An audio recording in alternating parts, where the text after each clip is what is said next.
Bonjour à tous, je suis ravie de vous retrouver sur le plateau de C'est le Sud. Allez, on va jouer aux devinettes aujourd'hui pour découvrir notre invitée. Si je vous dis qu'elle est née à Marseille, qu'elle est une jeune chanteuse, auteure, compositrice de 22 ans, dont le premier album Fearless a été triple disque de platine. Vous avez forcément fredonné, ou du moins tenté de fredonner son tube Homeless, mais sûrement bien moins qu'elle, parce qu'elle a une voix en or. Vous l'aurez certainement deviné, notre invitée aujourd'hui, eh bien, c'est Marina Kaye et on en est ravis. Bonjour Marina. Bonjour. C'est un bonheur de vous voir dans cet écran, malgré le fait qu'on soit loin par écran interposé. Mais bon, c'est super parce qu'on va parler de la sortie de votre nouvel album, Twisted, troisième album, sorti le 6 novembre dernier. Et c'est une vraie pépite que j'écoute en boucle depuis quelques jours. On en parle dans une poignée de secondes. Alors laissez-moi vous présenter le reste de l'équipe du jeudi, à commencer par notre sophrologue Sébastien Melin. Coucou Seb, ça va? Bonjour Alexandra, bonjour tout le monde, ça va bien, oui? Bon, on est ravis de vous retrouver. Alors Sébastien et ses exercices de sophrologie pour nous apprendre à être un petit peu plus zen chaque semaine. Et qu'est-ce qu'on va faire aujourd'hui alors? On va jouer avec la pression et la décompression surtout. Ah ouais, on en a tous besoin, je pense. Bon, très bien, on suivra ça avec attention, comme d'habitude. Et puis notre chère Catherine, fidèle au poste, chaque jeudi. Coucou Catherine, ça va bien? Ça va très bien. Ah, on entend le générique à fond dans l'ordi de Catherine. On va le baisser, on va rectifier ça tout de suite. Catherine qui nous parle aujourd'hui d'eucalyptus et il paraît que ça fait un bien fou en hiver, c'est ça? Plein de bonnes choses. De l'hiver, voilà. L'ami d'hiver. C'est notre copain. Bon, très bien. La connexion, j'espère qu'elle sera un peu meilleure tout à l'heure. Catherine, c'est un peu galère, mais on va démarrer avec notre invitée, donc Marina, et ce nouvel album, le troisième, Twisted. Donc Marina, c'est un album sur lequel vous vous êtes énormément investie. Est-ce qu'on peut dire qu'il vous ressemble davantage que les précédents? Est-ce qu'il est plus personnel, cet album?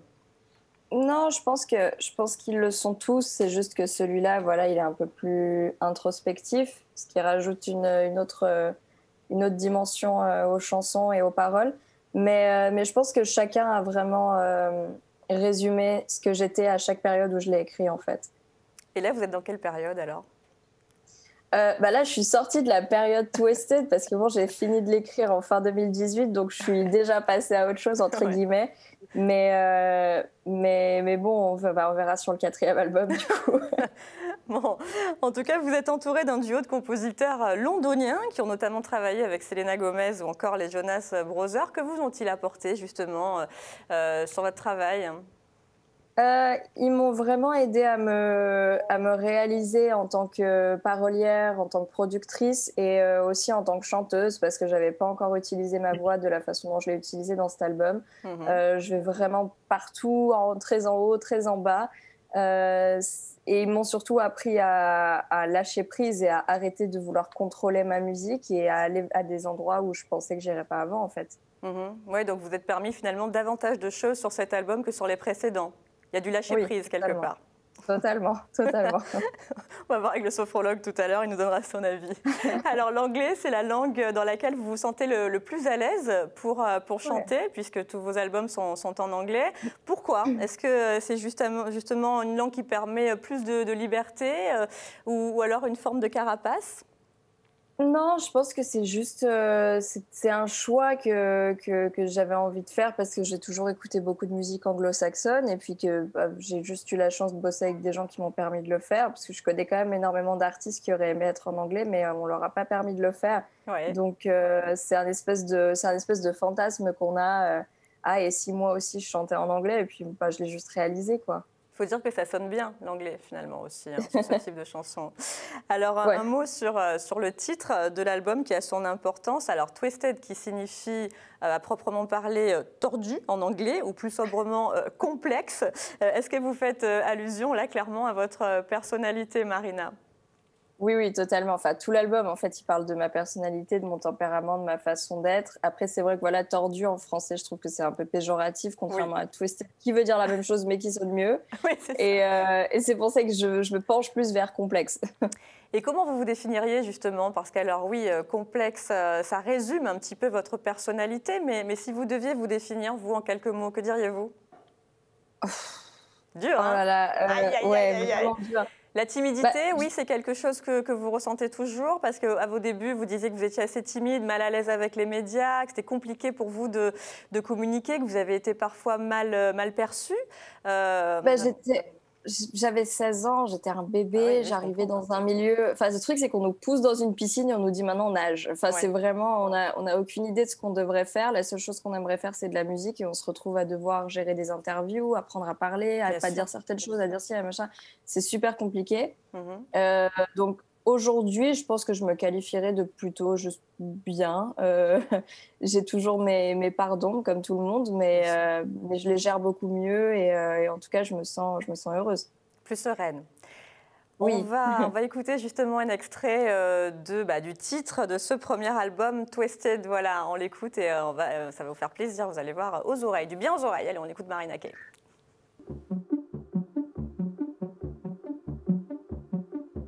I don't wanna hurt you. No, you make my gray skies blue and heart bleed red. And I don't wanna lose it. Babe, I gotta warn you. You don't know what I've been through and know what's in my head. And I don't wanna lose it. You don't wanna see my dark side. You don't wanna see me undone, untied, twisted. I'm twisted. You don't wanna hold the real me, 'cause all I have and all I'm underneath is twisted. I'm twisted. I am not a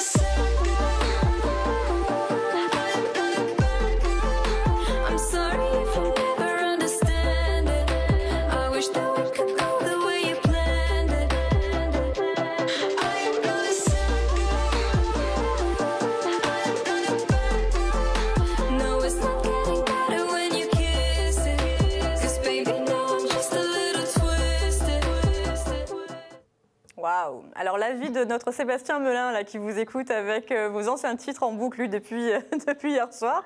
Sébastien, qu'est-ce que vous en pensez de Twisted? Eh ben, je crois que ça va contribuer justement à décompresser, à faire du bien. C'est top, bravo, j'adore. Merci. Alors Marina, beaucoup de personnes se retrouvent dans vos chansons, dans les paroles de vos chansons, dans vos doutes, vos interrogations. Est-ce que vous cherchez justement à apporter du bien-être, du bonheur à ces personnes-là qui se sentent parfois un petit peu en décalage avec les autres? Oui, oui, évidemment. Après, voilà, c'est vrai que je fais pas une musique qui est joyeuse. J'utilise pas des termes qui sont hyper joyeux. Donc je vais pas prétendre que j'amène du bonheur à travers mes paroles. Mais du réconfort, peut-être. Voilà, c'est ça. Je pense que c'est vraiment ça. C'est que les gens, en fait, qui ont ce sentiment de pas trouver leur place et d'être complètement à côté de la plaque, ils se sentent juste mieux et ils se disent « Ok, j'ai le droit d'être à côté de ma plaque si j'ai envie, quoi. » C'est juste ça. Alors, j'ai appris en préparant cette interview que quand vous avez commencé à chanter ado avec des copines un beau jour, vous n'aviez pas du tout conscience de la puissance, de la beauté de votre voix, que c'est une amie qui vous a fait remarquer cela. C'est vrai? Comment c'est possible? Mais en fait, c'est juste que moi, je chantais tout le temps, j'arrêtais pas, mais genre, j'étais vraiment... je passais ma vie à chanter, quoi. Je finissais mes devoirs, après je me mettais à chanter, je faisais que ça. Et c'était juste quelque chose que j'aimais faire, mais que je pense beaucoup de petites filles aiment faire. Après, je me suis jamais dit « Waouh, ma voix est incroyable ». Après, je savais que j'arrivais à suivre les notes. Mais pour moi, c'était tellement naturel que c'était pas quelque chose d'exceptionnel. Pour moi, c'était... à la limite, pour moi, tout le monde pouvait le faire, en fait. Ouais, vous ne preniez pas de cours à l'époque? Non, je prenais pas de cours, non. Non, au tout début, non, j'étais vraiment... j'étais dans ma chambre et puis je chantais, quoi. C'était...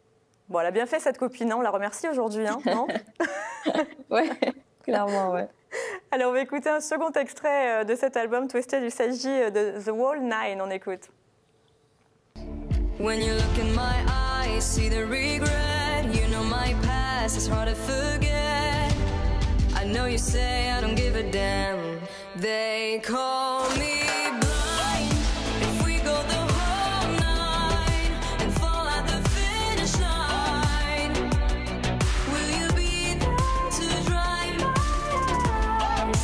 If we jump the whole 10 and I mess it up again, I can tell you where this starts. So would you take me back when I mess up, knowing I fell off track? My bad. And would you open the door at 3 in the morning when I can take no more? Unsure. When you look in my eyes, see the regret. You know my past is hard to forget. I know you say I don't give a damn. They call me blind. If we go the whole night and fall at the finish line, will you be there to dry my eyes? If we jump the whole 10 and I mess it up again. Waouh, c'était à fond à la fin. Alors Marina, quand j'écoute certains de ces titres de cet album, moi j'ai l'impression parfois d'écouter des BO de James Bond. Il y a une dimension, je trouve, comme ça, assez cinématographique. Ça vous tenterait de signer la BO d'un grand film international comme ça? Non, mais à qui ça ne tenterait pas? C'est plutôt ça la question, je pense. Ouais, moi je trouve. Hein. Non, c'est évidemment, oui, et c'est très volontaire de ma part qu'il y ait une grande dimension cinématographique à la fois dans la musique et aussi dans les clips maintenant. Et c'est marrant parce que le coup de James Bond, il y a Ruquier qui me l'a dit il n'y a pas longtemps. C'est vrai? Ah ben vous voyez. Ouais. Ah ben oui, ça me fait carrément penser à ça. Ouais, je vois bien signer le prochain, la BO du prochain James Bond. En tout cas, c'est tout le mal qu'on vous souhaite. Hein. On croise les doigts, l'appel est lancé à la production du James Bond. Je crois qu'il faut être anglais. Comment? Je crois. Il faut être anglais? Je crois qu'il faut être... Non, enfin, il y avait Tina Turner qui l'a fait, mais bon, voilà. Mais sinon, je crois que c'est plutôt des Anglais, ouais. Mais vous serez l'exception qui confirme la règle, peut-être. Tout est possible en ce bas monde. Alors, Marina, c'est une période très compliquée, on le sait, pour les artistes. Pas de concert, bien évidemment. J'imagine que vous avez hâte de retrouver votre public sur scène. Mais vous êtes très, très active sur les réseaux sociaux. Vous communiquez avec eux beaucoup, hein? Ouais, bah oui, j'arrête pas parce que bon, voilà, c'est le seul moyen qu'on a d'échanger des choses aujourd'hui. Et c'est vrai que je pense, comme tous les artistes, je suis archi frustrée de ne pas aller défendre mon album sur scène. Mais bon, je relativise, il n'y a que ça à faire cette année, je crois. C'est sûr, on n'a pas trop le choix. Alors, vous êtes née à Marseille, Marina. On est bien obligé de parler de notre belle cité phocéenne. Est-ce que vous revenez parfois? Est-ce que vous avez encore des attaches, de la famille à Marseille? Quel lien vous entretenez avec cette ville? Oui, bien sûr. Moi, je reviens 4-5 fois par an en moyenne. D'ailleurs, c'était un peu frustrant pour moi le mois de novembre parce que normalement, au mois de novembre, je suis à Marseille et puis là, donc, j'ai pas pu le faire. Ouais. Et du coup, je me suis dit que par contre, je vais quand même essayer de faire un passage en fin d'année maintenant qu'il y a le déconfinement le 15. Je vais me permettre d'y aller, voilà. Mais oui, évidemment, j'ai une énorme attache. Enfin, c'est là d'où je viens, quoi. Bon, j'espère qu'une prochaine fois, on pourra faire une interview en ayant le plaisir de vous avoir sur ce plateau, à côté de nous, voilà, en vrai, en chair et en os. Ça sera sympa. Bon, en tout cas, Marina, vous restez avec nous. Je vous remercie 1000 fois. Encore bravo pour cet album Twisted, donc, qui est sorti il y a peu de temps. N'hésitez pas à vous le procurer. Franchement, c'est un bonheur. Alors, je ne sais pas si vous avez recours à certaines astuces avant de monter sur scène, par exemple, pour vous détendre. Qu'est-ce que vous faites, vous? Absolument pas. Mais alors, vraiment pas du tout. Non, moi, je suis... bon, c'est un scoop un peu... Je sais pas si je devrais le dire, mais moi, j'ai plus des tics. Et en fait, je fais pipi 50 fois avant d'y aller, alors que j'ai plus envie. Ah non, mais c'est horrible. J'ai tellement peur d'avoir envie sur scène. Et non, j'ai quelques tics avant, mais j'ai pas de trucs qui me détendent. D'accord. Bon, on va essayer avec Sébastien Melin pour voir un petit peu ce que ça donne de décompresser en sophrologie, parce que je pense que ça peut servir avant justement un gros stress, un gros challenge, Seb. Alors oui, on va faire quelque chose aujourd'hui qui peut servir à tout le monde. Marina, elle peut l'utiliser avant de rentrer sur scène en plus. L'idée, ça va être en effet de décompresser, d'accord ? Et puis, vous allez voir, on va, pour ça, aujourd'hui, je vais rester assis parce qu'on peut le faire finalement à n'importe où. Et c'est ça qui est intéressant aussi, c'est d'avoir un exercice qu'on peut utiliser à tout moment. D'accord. Dans la voiture, avant de monter sur scène, peu importe. Et puis, dans cet exercice, qu'est-ce qu'on va faire ? Eh bien, vous allez être amené, vous allez voir, à mettre comme un masque. Je vous explique. Vous allez, avec les pouces, vous allez tranquillement boucher les oreilles. Ouais, je le fais. Hein. Avec les index, moi, je peux pas, je les écoute. vous allez placer les index sur vos yeux pour les fermer. Moi aussi, j'ai des petites oreillettes aujourd'hui, mais l'idée, c'est de mettre ses pouces ici, de pouvoir fermer les index sur les yeux. Et puis... C'est pas pratique, mais on essaie. Et les majeurs vont venir. L'index, déjà. Les majeurs vont fermer les narines. L'index. Alors Marina, c'est celui qui est juste après, le deuxième. Le deuxième à Catherine. Alors, si elle se prête à l'exercice. Les pouces. On a dit que les pouces venaient boucher les oreilles. On a dit que les index viendront fermer les yeux et vos majeurs viendront fermer vos narines. Ok, on doit appuyer fort ou on doit appuyer fort? Non, essayez de faire une petite pression et je vous explique la suite. Une fois que vous avez fait ça, eh bien, comme si vous deviez aller par exemple sous l'eau, eh bien, vous allez prendre une grande inspiration par la bouche.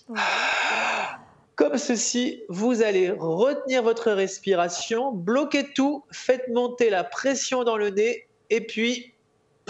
vous soufflez tout. Allez, on lâche. Et vous laissez. D'accord.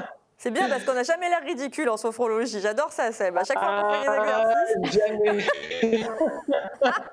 C'est pas super pratique pour mais l'idée, c'est vraiment... Non, j'ai pas beaucoup appuyé. Alors, essayez... Oh, vous touchez à peine. Mais vraiment, l'idée, c'est comme si vous fermiez tout, que vous mettez ce masque magique sur vous. J'ai compris, ouais. Vous bouchez tout, vraiment, cette grande inspiration. Vous laissez la pression monter. Et puis... lâche. Ok. Voilà. Bon, c'est pas mal, ça. Exactement. Combien de fois faut le faire? Je peux vous dire que ça permet de faire un grand coup de vide. Ouais. Voilà. Et puis, du coup, ça permet aussi, par exemple, je pense à notamment des artistes comme Marina, c'est aussi une façon d'évacuer la pression, mais c'est aussi une façon de se couper de tout ce qui peut venir déconcentrer. C'est une bonne façon de d'un seul coup de « Ok, je me remets dans ma bulle, je me protège et je vis d'un grand coup. » Voilà. Ouais, ça peut être pas mal. Et puis, ça permet de s'oxygéner aussi un petit peu, finalement, en faisant ces respirations assez rapides. Il faut le faire plusieurs fois d'affilée, Sébastien, ou pour que ça fonctionne? Alors, pour ressentir bien, on peut le faire une fois très ponctuellement quand on a besoin. On peut bien, et c'est souvent bien de le faire 2 ou 3 fois de suite. Aujourd'hui, votre connexion, elle est un peu spéciale. Du coup, vous parlez un peu de manière robotique, vous voyez, et puis les gestes aussi. C'est bien, ça fait un style. Donc, on peut le faire plusieurs fois. Bon, Marina, ma foi, à tester, on ne sait jamais. Hein, avant une pression particulière, une émission, quelque chose où il y a un enjeu, hop, on peut essayer ça et puis relâcher la pression. Je ne sais pas si je mettrai les doigts sur les yeux. Je crois que c'est le truc qui... Marina, vous pouvez imaginer de le faire sans le faire complètement. L'imagination en sophrologie, ça marche. Ouais, ok. Ouais. Voilà. Bon, à voir, ok, parfait, Sébastien. Bon, le cabinet est toujours ouvert hein, chez vous, on peut venir vous rendre visite à Marseille, quoi qu'il arrive. Oui. Et ben, merci pour cet exercice. Écoutez, moi j'essaierai, hein. Moi je suis très, vous savez, hein, je teste à chaque fois, je suis très fidèle à vos exercices et c'est vrai que finalement ça ne peut pas nous faire du mal, ça c'est certain, ça peut nous faire que du bien. Ça peut faire que du bien. Tout comme les conseils de Catherine. Alors, notre Catherine, je ne sais pas si on va bien vous entendre parce que la connexion tout à l'heure n'était pas terrible, Catherine. Mais bon, on va voir. On va voir ce que ça donne. Hein. C'est un peu la surprise en ce moment avec ces moyens techniques, moyens du bord. Donc, on va parler, Catherine, d'eucalyptus. Et alors, il semblerait que ce soit une plante qui regorge de bienfaits, et notamment pour bien passer l'hiver. C'est ça ? Absolument. D'abord, c'est un arbre qu'on a absolument partout maintenant dans notre région. Oui, c'est un arbre. Autrefois, on plantait d'ailleurs des eucalyptus dans tous les jardins parce que les moustiques en étaient en prime. Et on en faisait même des coupes haies pour séparer certaines plantations parce que c'était des coupe-vents. Donc cet eucalyptus, on doit vraiment en avoir tous dans la maison tout l'hiver et on l'appelait d'ailleurs autrefois l'arbre à la fièvre. C'est-à-dire, alors pourquoi ? Alors, parce qu'il est formidable dans tous les petits maux de l'hiver, comme le rhume, le nez bouché, les petites toux, la sinusite, des débuts des picotements de la gorge, des bronchites.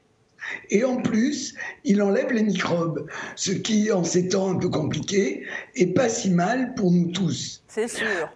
Alors, si on n'a pas d'arbre d'eucalyptus, Catherine, devant chez soi, comment on peut se le procurer ? On va acheter des feuilles à la pharmacie, tout simplement. Ça s'achète ? Ok, d'accord, facilement. Absolument, voilà, elles sont magnifiques, celles que vous voyez à l'image. Et il n'y a encore pas si longtemps, dans toutes les maisons ou presque, on laissait sur le rebord du poêle ou de la cuisinière, toute la journée, une casserole avec des feuilles d'eucalyptus et de thym. Ça servait à quoi ? Alors, d'abord, ça faisait une bonne odeur dans la maison. On respirait tous les bienfaits de ces feuilles. Et en plus, cette odeur qui se diffusait était aussi antiseptique. Ah, pas mal. On l'a un peu oublié. Alors, quand on a le nez bouché, avant d'aller se coucher, on peut aussi, si on n'a pas envie de s'enquiquiner, verser 3 gouttes d'huile essentielle sur son oreiller. Ah, et ça débouche, ça débouche le nez ? Oui. Oui, mais faites attention, parce que c'est une huile essentielle qu'il faut quand même manier avec précaution. Oui, comme toutes les huiles essentielles, il faut faire gaffe, voilà, c'est très fort. Alors évidemment, on a notre sempiternelle inhalation. Donc cette inhalation, pareil, sinusite, nez bouché, mal à la gorge. On met des feuilles d'eucalyptus dans une casserole, on fait bouillir de l'eau, on rajoute les feuilles, on met une serviette sur la tête et on va respirer à la fois par le nez et par la bouche. Marina, est-ce que vous utilisez justement pour protéger votre voix des astuces de grand-mère comme ça parfois ou non ? Pas du tout. Honnêtement, non, jamais. Mais j'allais demander si je peux en mettre dans mon thé. Ah, alors parce que moi, je mets tout dans mon thé. Il y a beaucoup de choses. Il y a quoi dans votre thé, là, par exemple ? Il y a toujours du miel de manuka, il y a beaucoup de gingembre, du citron. Donc, je me demandais si je pouvais rajouter ça, quoi. Alors, Catherine, est-ce qu'on peut rajouter des feuilles d'eucalyptus dans le thé ? Alors déjà, en hiver, vous allez remplacer votre miel exotique par du miel d'eucalyptus.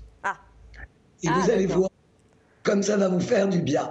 Et vous pouvez mettre une demi-feuille d'eucalyptus dans votre tisane sans aucun problème, mais pas plus. Pourquoi ? C'est très fort l'eucalyptus, parce qu'une demi-feuille, ça correspond à pas grand-chose. C'est vraiment très fort. Donc il faut faire attention.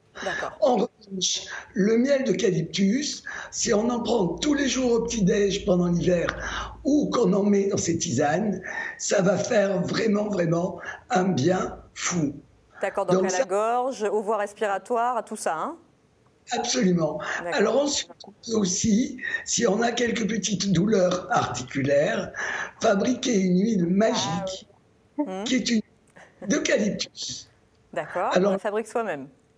Bien sûr, on va laisser macérer 14 jours une quinzaine de feuilles d'eucalyptus dans 20 centilitres d'huile d'olive ou de tournesol. On va enlever les feuilles, donc on n'a même pas besoin de filtrer. Et on va en faire des frictions sur le dos et le thorax si on a une bronchite ou un rhume, ou sur les articulations douloureuses. D'accord, bon. Un produit qui coûte rien. Ensuite, pour Marina, en cas de petit enrouement, donc moi ça marche, ça peut pas marcher. Il n'y a plus rien à faire là, Catherine. Macatou. Alors donc, quand l'enrouement, on appelait ça des vapeurs d'eucalyptus. Ça que c'est pareil qu'une inhalation, mais au lieu de respirer par le nez, on va respirer par la bouche. D'accord. Donc pareil, on met des feuilles dans de l'eau chaude et on respire par la bouche. Sauf que c'est la bouche. Okay.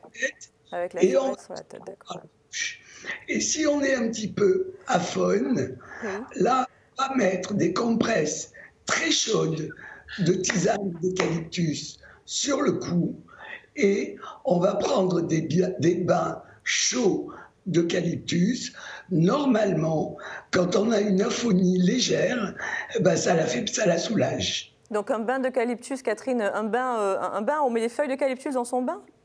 Et toujours pareil, on fait une tisane avec des feuilles et on va tremper les pieds dedans et une compresse très chaude de tisane d'eucalyptus sur le cou. Bon, génial. Merci Catherine. On va faire reposer votre voix. On retrouve vos astuces dans vos livres. Merci mille fois pour ces astuces. Marina, elle est pleine de ressources, Catherine, hein, vous avez vu? Bah ouais, j'aimerais bien qu'elle puisse me faire ça tous les jours. Ah, bon, il va falloir aller à domicile. Catherine, vous êtes attendue chez Marina pour faire les recettes. Voilà, comme ça, elle pourra en profiter. Merci mille fois à tous les trois. Merci beaucoup Marina d'avoir été avec nous. Je rappelle que votre album Twisted est déjà en vente. Troisième album de Marina Kaye. Belle idée cadeau pour Noël par exemple. Ça fera plaisir à beaucoup de monde. On vous remercie, on vous embrasse Marina. Merci à Catherine et à Sébastien. Et nous, on se retrouve demain, fidèle au poste, pour vous parler d'un week-end dédié à la musique classique, la recette de Carole et Marianne qui nous présentera un jeu pour les enfants. Voilà, on vous embrasse. À demain, on compte sur vous. Ciao, ciao.